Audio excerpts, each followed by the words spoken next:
Good morning. I'm going to plant pumpkins this morning, but I just went out to the garden, to the spot that I want to plant pumpkins in, and dug a little spot. It's surrounded by weeds, but I'm just going to kind of plant in there and just let the pumpkin kind of take over it. As long as the weeds aren't too long right now, it should be just fine. The big leaves will shade the upcoming weeds and keep them small. It should do fine. We've done it before. But the problem is we've got really, really sandy soil. It doesn't hold water very well. So I'm going to be adding a little jar full of this clay.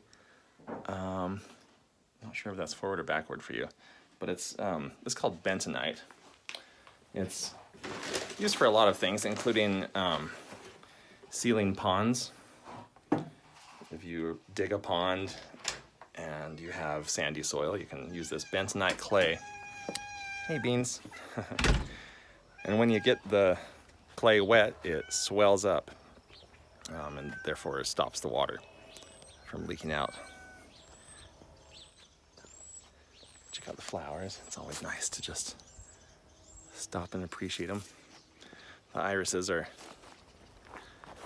just starting to finish, and that means it's about time for the lilies and chamomile to come on. And soon after that, the sunflowers. All right, so heading out in the garden, past the old apple tree, the new poplar that seems to double in size every year.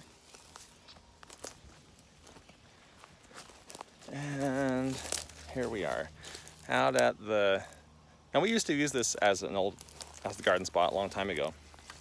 This is the first place we actually planted. Is it the first place?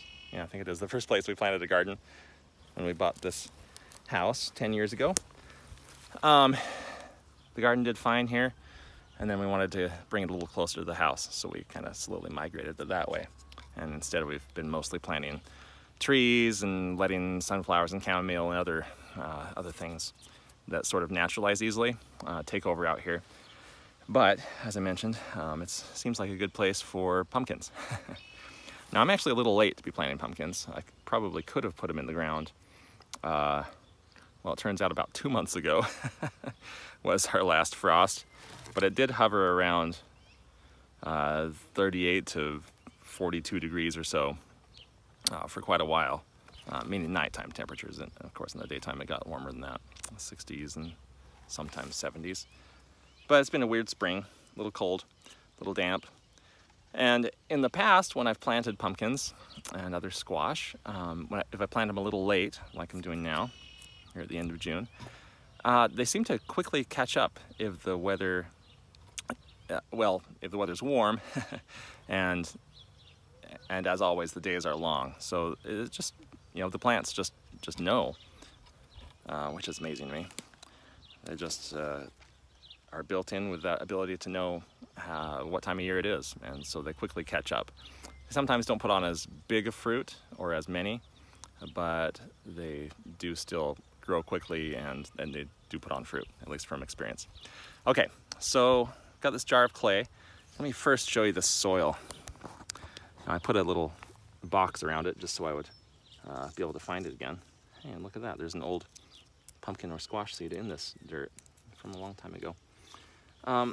So this soil is slightly damp. We got quite a bit of rain 2 or 3 days ago, and the ground is still damp, but as you can see, as I squeeze it, and this is kind of the ultimate test, if it stays together, which this doesn't, I mean, it's barely better than like beach sand or playground sand. You can see lots of roots and an organic material in there, so it's not devoid of nutrients. It's just devoid of anything to hold it together, to give it structure. Oops, we want that root out of there. It's invasive grass. So I'm going to put, probably by volume of the amount of natural soil that's in here, The clay is probably going to be only about 1/6 of it, roughly. And I'm not being scientific about this at all. I just kind of from dealing with this clay additive in my soil, you know, and it's different around the yard. You know, different parts have more or less sand compared to clay naturally. So this one's really, really sandy. So I'm going to be putting more clay in here than I normally would. Anyway, I've had good success with this stuff. Sorry, I'm a little shaky here on my camera. I just mix it in. I don't really want to get any parts that are mostly clay, because as is its nature, this bentonite does swell up and it'll actually prevent water from seeping through. So I want to make sure that it's pretty well mixed in. Don't want to have any noticeable areas where it's unmixed or very light, because this clay is easy to see in this soil because it's quite light, and my soil is by comparison quite dark. And actually, so now that clay is mixed in, there's not a whole lot of moisture, but you can already see that it's holding together, and once I water it, of course it'll be quite a bit better. But you can see a little bit of difference. It's still quite crumbly, so I could add more, but I think that's probably enough to at least make a difference. In fact, let's go get the watering can, or even easier, I'll just grab this jar. And since the pool is right here, I'll just grab a little bit of water from the pool, which we need to clean. So I've actually, for the past month, I've just been using it as a convenient source of water. Yeah, it's not clean at all. We definitely do not want to swim in this right now. We haven't added any chemicals to it. That's a completely different subject, but I am formulating a plan to make it a naturally filtered pool. So anyway, here I am back at the pumpkin spot. Just going to add that water.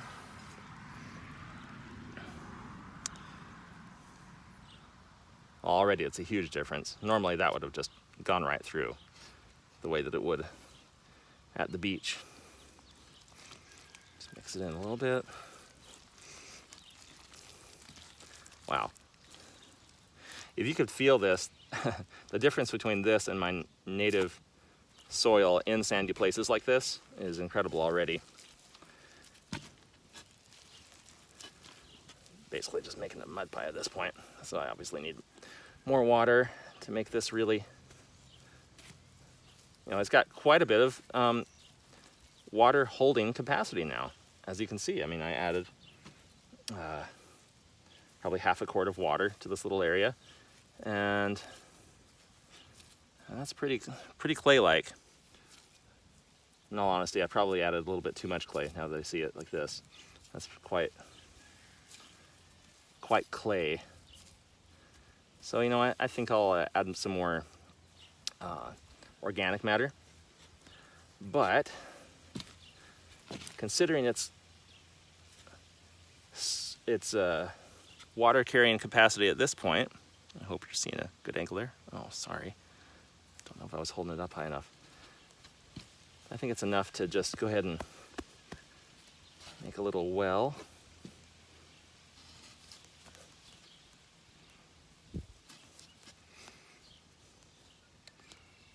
And stick in a couple pumpkin seeds.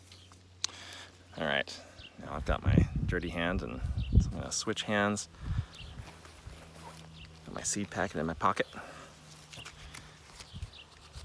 It's just a variety of small pumpkin. I'm using a small variety because I probably only have 90 days of growing season left, before the first frost. In fact, I probably have less than that, but we can protect individual plants pretty easily. Now, this is a popular one for jack-o'-lanterns. This one's called Autumn Gold. It's not heirloom, it's just just a good small variety. I'm gonna put in 2 seeds and try to hold the camera as I'm doing so.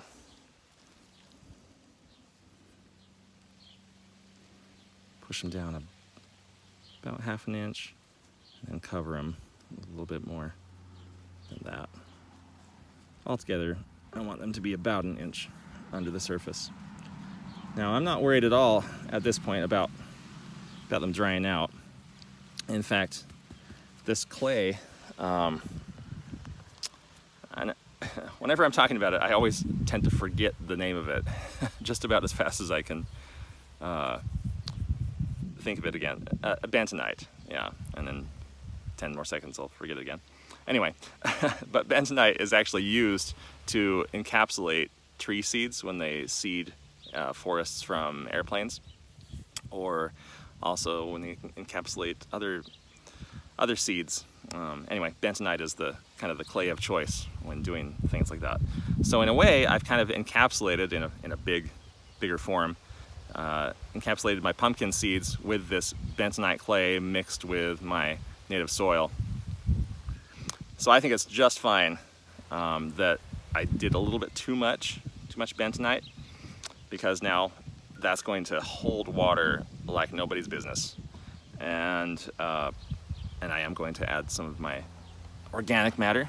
I've got that in my pocket. I've got several cubic yards left of, sorry, it's kind of windy. Hope you can still hear me. I've got quite a bit of this commercial mulch left from a delivery that I took a couple years ago. It's just this black stuff, just 100% organic matter. Now this isn't very much, but it'll be enough to cover the top. This stuff is actually, I mean, it is 100% organic, but for some reason it's quite hydrophobic. If you mix too much of this with your native soil and do not add clay, the water won't penetrate at all. It'll kind of bead up and remain on the surface. Now all I'm going to do is just sprinkle a little bit on the top, not very much. Put it around. And as this grows, I'm going to add some chicken manure, kind of the older stuff, so it doesn't burn it. It's going to add plenty of nitrogen and phosphorus and other things that this pumpkin will need. But in the meantime, it'll probably be just fine with the amount of organic matter that's in the soil and from what I've added. And the clay will help it stay wet longer. And of course, I'll baby it and water it every day, or at least check it every day. And in less than a week, it should be coming up. And I think I will be very surprised how fast it'll grow. Because even though I know it'll grow fast in this warmer weather, it's always fun to see how quickly plants will grow once it gets warm and once it approaches July. All right. Well, that's done. That's nice to have that done. I am quite behind on things here. You know what? I'm going to add just a handful of dry leaves from last year. That'll help even more to keep it wet. Don't want it too thick. Oh yeah, that's gonna be a happy plant. That'll take over a big 6-foot area, and I'll do that same thing in a few other spots, maybe 6 or 8 feet apart from each other, maybe a little further. I change my mind every so often about my concern about cross-pollination. There are different families or groups that pumpkins and squash belong to, depending on what they are. And if you get 2 or more varieties from the same family, then they can cross-pollinate and kind of destroy the integrity of the fruit that you're trying to get. But this year, I don't know, I've got so many years worth of seeds saved up, and I've checked them and they're viable still after many years. So I'm not gonna worry about cross-pollination issues this year at all. Because if they do cross-pollinate, I'm not gonna save the seeds anyway. I'm just gonna use more from my stash.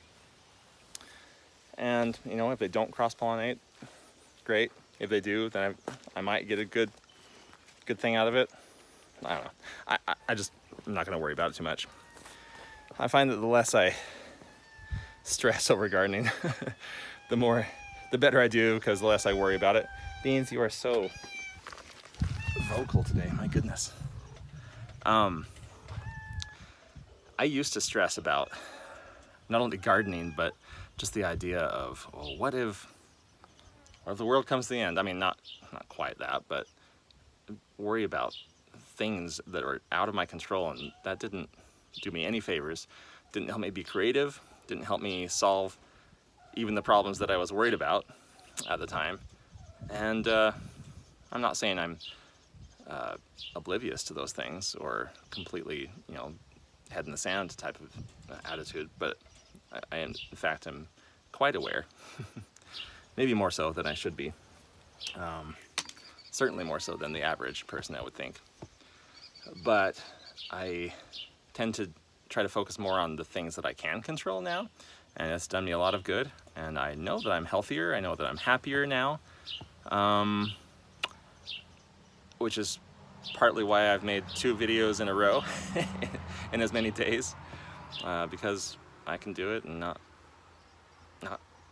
worry about things that I used to worry about with sharing what we were doing and doing what I'm doing. And you know, just life is better, life is easier. I'm really happy, our family's happy, we're healthy. I'd say healthier than we've ever been, mentally and physically. Well, maybe not physically. I could probably do a little bit better. I've been in better health before, when I was building the house, for example.